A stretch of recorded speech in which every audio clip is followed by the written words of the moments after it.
Ini perkara mau muter balik aja susah banget nih. Mesti gue jauh ke depan, nggak tahu mungkin ada 2 km kali ya. Sebenarnya buat apa sih jalur sepeda ini? Udah sepi, jarang ada yang pakai, dijadiin lahan parkir buat motor puter balik lawan arus. Terus juga kadang-kadang kita rebutan sama motor, mobil, dan lain-lainnya gitu ya. Jadi sama juga bohong. Sebenarnya buat apa sih si jalan untuk sepeda ini?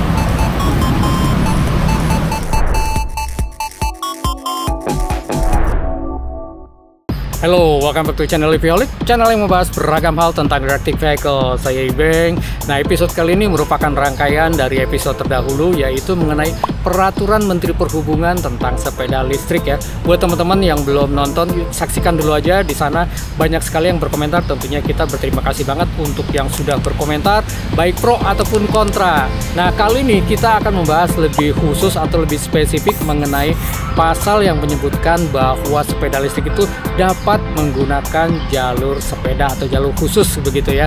Nah, apakah sebetulnya jalur sepeda itu aman ataukah memang nyaman ataukah bagaimana? Kita akan lihat di episode kali ini lebih dalam. Dan buat teman-teman nih yang belum subscribe terlebih dahulu. Jangan lupa klik tombol like dan tombol bell. Yuk, saksikan terus Liviolik mengenai jalur sepeda. Ah iya, saya tahu sih banyak banget yang pasti yang pengen berkomentar, alah percuma dibuatin jalur sepeda juga nggak ada yang make, bahkan dijadiin buat tempat parkir, serobotan kiri kanan sama motor, mobil ataupun lain-lainnya gitu ya. Tapi sebelum menjawab itu semua gitu ya, ada baiknya dulu kita mengetahui apa saja sih jalur sepeda yang ada di Indonesia ini, tipe-tipenya gitu ya. Memang peraturan menteri itu mengatakan bahwa pesepeda itu atau pesepeda listrik itu boleh menggunakan jalur sepeda. Hanya saja pelaksanaan untuk pembuatan jalur sepeda itu diserahkan pada masing-masing pemerintah daerah. Sehingga tidak merata ya, di seluruh Indonesia ini ada daerah yang memang sudah banyak jalur sepedanya, ada yang tidak gitu ya. Dan salah satu contoh yang saya ambil di sini adalah daerah khusus Jakarta ya. Bukan ibu kota lagi, tapi daerah khusus Jakarta. Itu karena sudah banyak sekali jalur sepeda gitu ya. Dan kita ngelihat dulu di sini, saya melihat ada beberapa tipe jalur sepeda yang di Jakarta gitu ya. Yuk kita lihat apa saja. Tipe yang pertama yaitu dedicated lane, jalur khusus pesepeda. Artinya pemotor, pemobil tidak boleh melalui jalur tersebut. Tanda atau markanya kita lihat adalah di sebelah kanan ini. Ini terdapat 2 garis lurus gitu ya, 2 garis lurus tanpa putus-putus. Artinya kendaraan lain dilarang masuk ya, dari sisi kanan dilarang masuk ke sini, kemudian dari sisi yang kiri pun dilarang keluar atau pindah jalur ke kanan gitu. Nah, tipe dedicated lane ini itu ada 2 sebetulnya. Yang pertama adalah protected, yang kedua adalah unprotected. Kalau yang protected itu kita lihat di sisi kanannya biasanya ada protected seperti cone stick ya, ataupun juga tanaman, ataupun juga ada curbs dan sebagainya. Banyak kita temuin contoh-contohnya.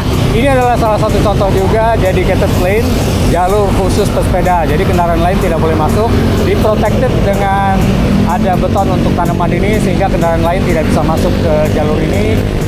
Ini adalah salah satu contoh lagi dedicated line yang protected, artinya diproteksi oleh pembatas ya. Ada tanaman dan juga pepohonan. Desain seperti ini adalah desain yang menurut saya paling aman dan nyaman tentunya. Kemudian yang dedicated lane yang unprotected itu biasanya kita temui juga banyak ya, banyak sekali di jalanan dengan hanya mencat jalurnya berwarna hijau, kemudian juga markanya di sebelah kanan itu menggunakan garis putih lurus tanpa putus-putus, yang artinya tidak boleh berpindah lajur dari kanan ke kiri ataupun dari kiri ke kanan. Ini kalau kita lihat di sini ada jalur khusus pesepeda dengan double line ya. Double line ini artinya tapi unprotected nih. Unprotected artinya tidak terproteksi, hanya ada double line seperti ini, dan ini bukan garis putus-putus. Artinya dari jalur sepeda ini tidak boleh berpindah jalur ke kanan, apalagi dari jalur sebelah kanan. Tipe yang kedua adalah jalur bersama antara pesepeda dengan pedestrian. Tadi ini juga kita sudah sering menemukan ya beberapa. Sign-nya cukup jelas sih sebetulnya. Garis warna putih biasanya ya, untuk menandakan bahwa dari jalur sepeda tersebut sebetulnya tidak boleh keluar dari ke sebelah kiri ataupun ke sebelah kanan gitu ya, karena ada garis putihnya. Kemudian jalurnya sendiri biasanya dicat berwarna hijau, ada juga yang tidak, tapi umumnya ada simbol dari sepeda di jalur tersebut. Indikasinya terlihat bahwa lajur sepeda ini berada di atas trotoar yang bisa digunakan bersama-sama dengan pedestrian ataupun pejalan kaki gitu ya. Nah, memang di sini markanya sangat minim, sangat kurang. Yang pertama terlihat di sini sebetulnya adalah warna hijau untuk lajur sepedanya. Memang sayangnya di jalur bersama ini tidak ada signage yang mengatakan untuk speed maksimum atau berapa kecepatan untuk bisa mengendarai di jalur bersama dengan pedestrian. Dan ini pernah saya sampaikan di video terdahulu gitu ya, bahwa sebaiknya angka 25 km per jam ini tidak dilakukan untuk umum general gitu, untuk semua, tapi kita lihat kasus per kasus. Dan contohnya adalah untuk jalur bersama antara pesepeda dengan pedestrian ini, menurut pendapat saya gitu ya, tidak bisa dengan kecepatan 25 km per jam maksimum, karena akan membahayakan pedestrian itu sendiri ya. Sebaiknya adalah 2 kali kecepatan rata-rata pejalan kaki. Pejalan kaki itu rata-rata jalan itu hanya sekitar 7 km per jam, sehingga kecepatan maksimum untuk pesepeda jika di jalur bersama tersebut mungkin buat saya adalah sebaiknya 15 km per jam. Jadi harusnya di sini ada banyak marka untuk menunjukkan bahwa ada juga sepeda yang bisa melintas di sini, dan harus cukup aware bagi pejalan kaki termasuk juga bagi pesepeda. Tipe jalur sepeda yang ketiga adalah jalur bersama antara pesepeda dengan pemobil yang lain.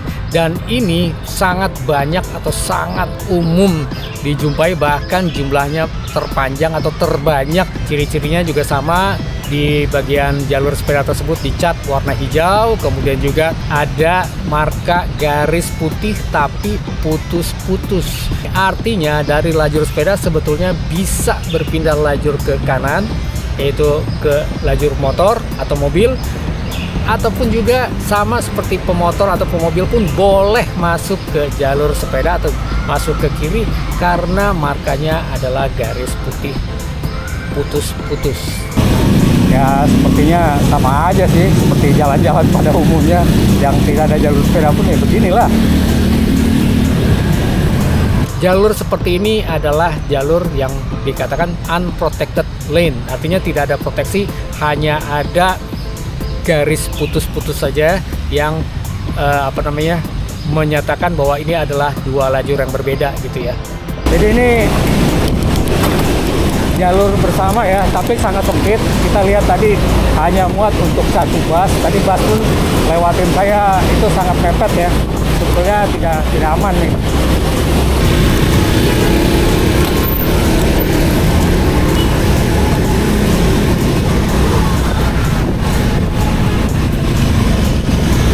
Tipe jalur sepeda yang keempat ini tidak terlalu signifikan karena jarang sekali kita jumpai, yaitu two-way lane, artinya dia dua arah untuk pesepeda tersebut.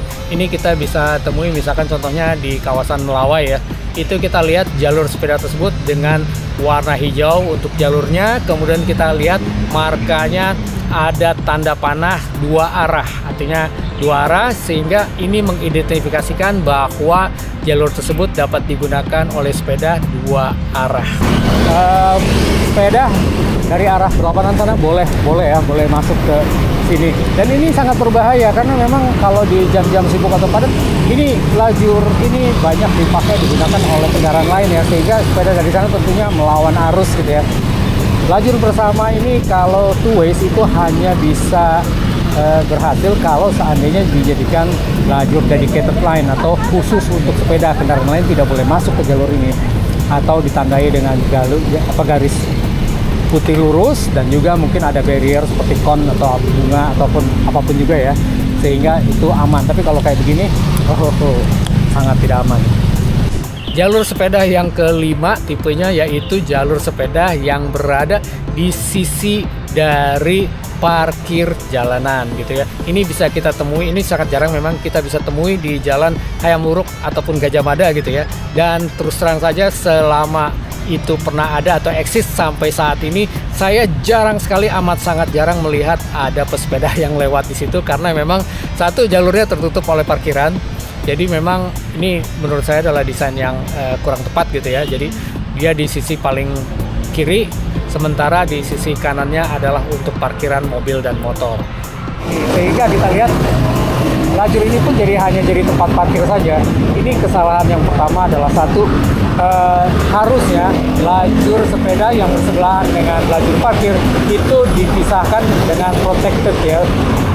Entah pakai konsik, entah pakai curbs, pakai tanaman, atau apapun juga yang memisahkan antara jalur sepeda dengan jalur parkir. Kemudian yang kedua, seharusnya ada jarak ya, ada jarak antara parkir dengan pesepeda, karena kalau tanpa jarak seperti ini, ketika kita sedang melaju dengan sepeda, ada orang membuka pintu mobil, tentu biasanya suka terjadi kecelakaan ya, nabrak pintu dan seterusnya dan seterusnya. Pokoknya istilahnya ini adalah salah desain, dan kemudian juga memang tidak umum kalau jalur sepeda ada di sebelah kiri dari parkir. Biasanya jalur sepeda itu ada di kanan parkir. Kenapa? Karena berdasarkan hierarki jalan, biasanya di Indonesia itu paling kanan adalah paling cepat, kemudian makin lambat, makin lambat, makin lambat, makin lambat, dan paling kiri adalah untuk berhenti.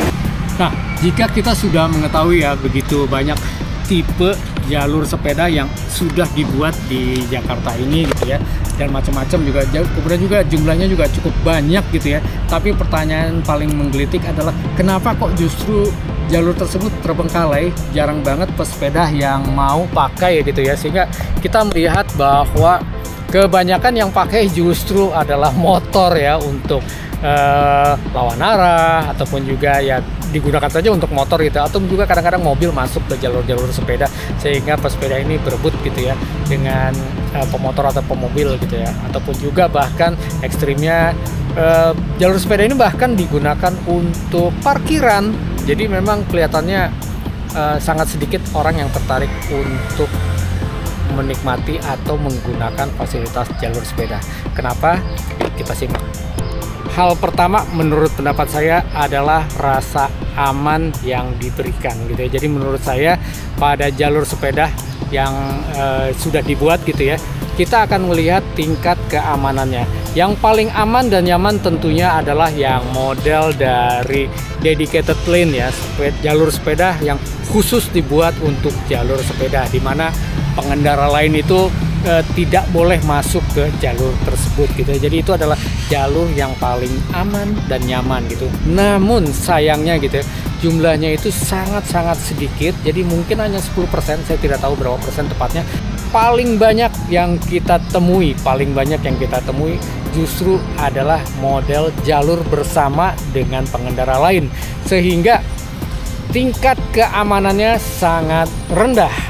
Kalau boleh dikatakan secara technically bahwa jalur sepeda yang dibuat dengan jalur bersama pengendara lain itu sama saja seperti tidak ada jalur sepeda, hanya sebuah ilusi.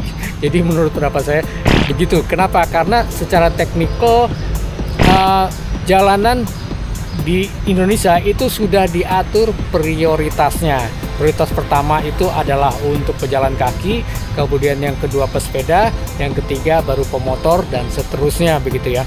Jadi ada atau tidak ada jalur bersama tersebut, memang sesungguhnya sepeda itu sudah mendapatkan prioritas. Namun kenyataannya gitu ya, bahwa ketika trafiknya sangat buruk, kemudian juga perilaku pengendara juga sangat buruk, sehingga menjadi kacau balau. Dengan demikian, jalur yang dikatakan jalur bersama pesepeda itu tidak ada manfaatnya sama sekali untuk pesepeda, kecuali hanya sebuah ilusi saja bahwa ada jalur sepeda. Yang kedua adalah masalah aksesibilitas gitu ya. Memang saat ini di banyak sekali jalur-jalur sepeda yang sudah dibuat, tapi semuanya mengikuti jalur-jalur kendaraan seperti mobil. Jadi lebih, saya katakan lebih car centric gitu ya. Dan sementara car centric design itu lebih mengutamakan mobilitas. Mobilitas itu artinya yang penting bisa mobile, bisa lewat, bisa walaupun gitu ya jalurnya memutar, walaupun jalurnya jauh, muter baliknya jauh dan seterusnya, gak apa-apa, yang penting bisa mobile begitu. Itu adalah tipe desain yang car centric gitu. Sementara kalau kita pesepeda itu sama dengan pejalan kaki, kita lebih mementingkan aksesibilitas, yaitu yang penting akses mudah, gampang tercapai, lebih dekat dan seterusnya gitu ya. Pola pikirnya atau pola pendekatan desainnya sangat berbeda. Buat pesepeda gitu ya, waduh, muter aja jauh banget gitu, cuman mau balik aja susah gitu ya. Nah ini contoh ya untuk masalah aksesibilitas. Ini saya sekarang berada di Cempaka Putih. Ini di belakang saya ini adalah pasar Cempaka Putih ya.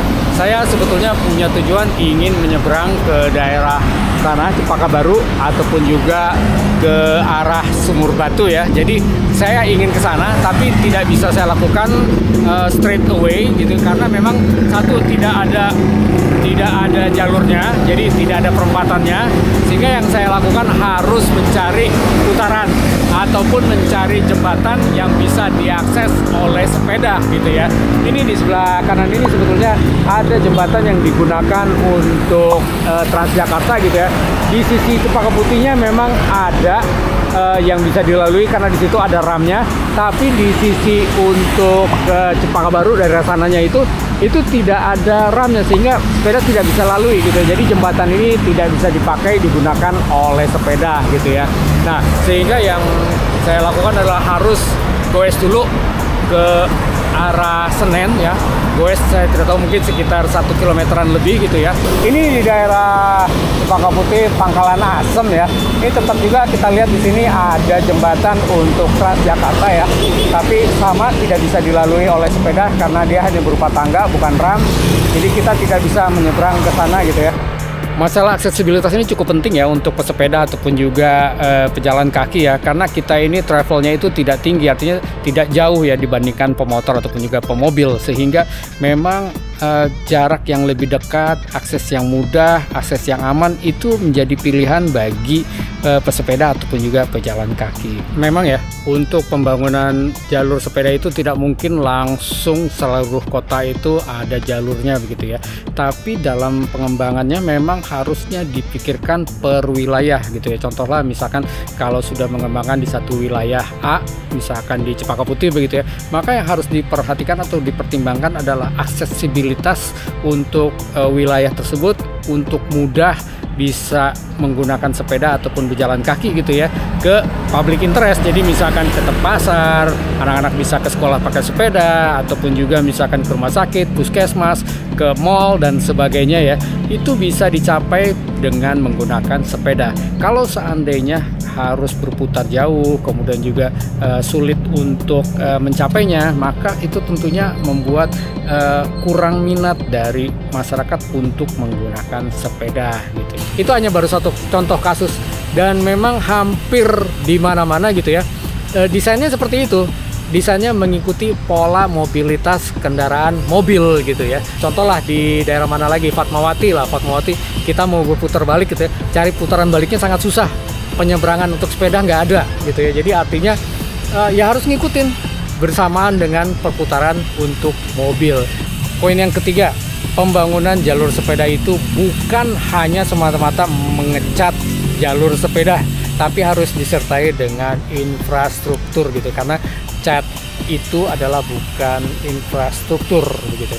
Yang saya maksud adalah seperti ini, jalur-jalur sepeda tidak ada gunanya dibuat kalau seandainya satu, protectednya tidak ada atau kurang, kemudian yang kedua marka-marka kurang, ini sangat berbahaya. Kemudian yang ketiga juga mengenai akses-akses yang lain, contohnya adalah penyeberangan, kemudian juga di perempatan bagaimana kita bisa berputar balik ataupun juga bisa menyeberang dengan membuat misalkan gitu ya signage khusus ataupun juga lampu penyeberangan khusus dan seterusnya yang sifatnya memang struktural. Jadi artinya tidak hanya membuat mengecat jalanan, karena jika demikian maka tidak ada artinya, tidak ada gunanya, orang tidak mau pakai karena memang sama saja bohong, hanya sebuah ilusi gitu ya.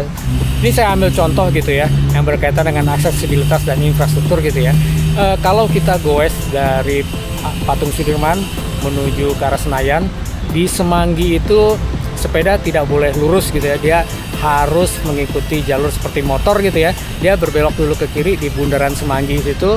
Kemudian kita lihat di situ pas saat kita berbelok ke Semanggi gitu ya, kita ngelihat juga bahwa jalur sepeda ada di belokan menuju ke taman di Semanggi gitu ya.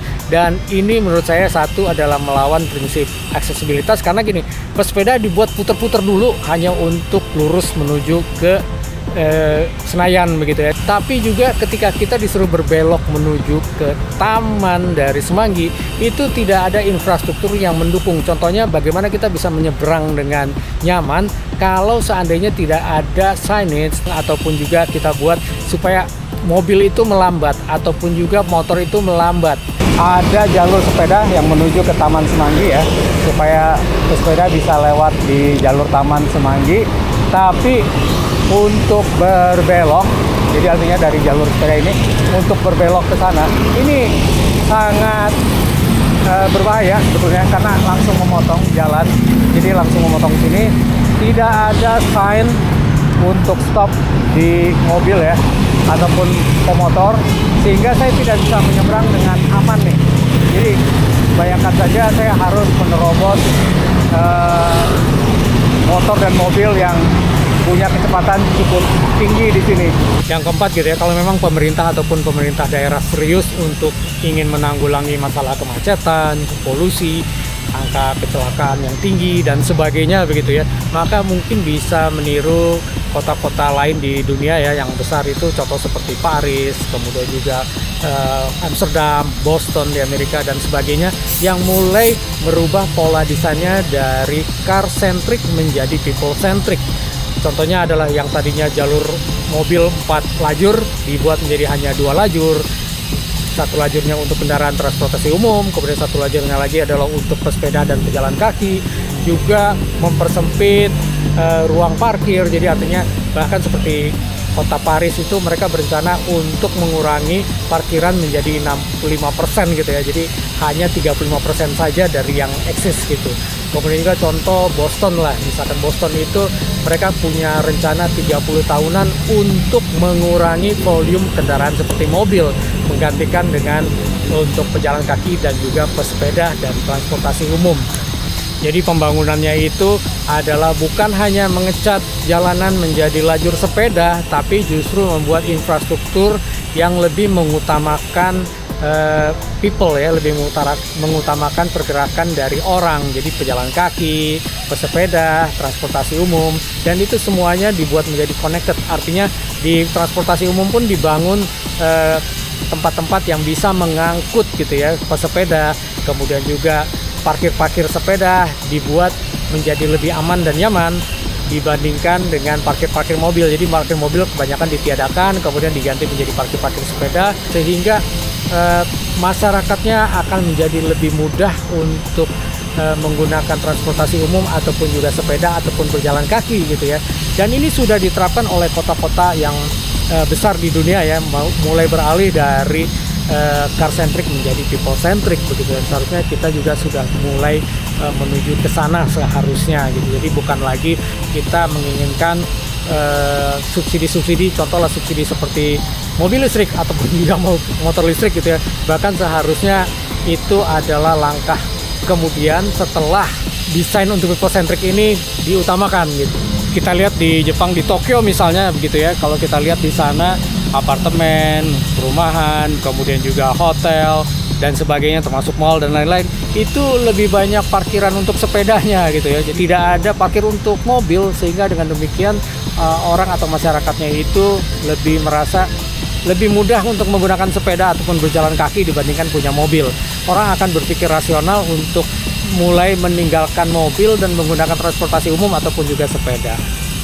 Nah, jadi gimana nih menurut teman-teman jalur sepeda yang ada di Indonesia seperti di Jakarta saat ini? Apakah merasa aman, nyaman, tertarik untuk menggunakan? Ya, silahkan komentar di bawah ini gitu ya. Dan tentu saja kita tetap menyokong dan juga appreciate pemerintah daerah yang sudah berupaya ya membuat jalur-jalur sepeda seperti ini gitu ya. Tapi tetap kita juga ingin mendorong pemerintah dan pemerintah pusat maupun juga pemerintah daerah untuk lebih serius lagi terhadap jalur-jalur sepeda ini, supaya kita bisa bersepeda dengan nyaman dan aman.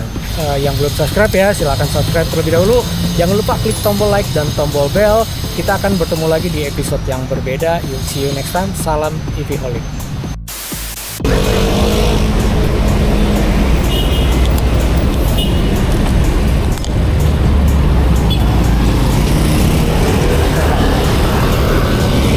Harusnya mobilnya berhenti dulu ya, tapi ya sudahlah, begitu deh.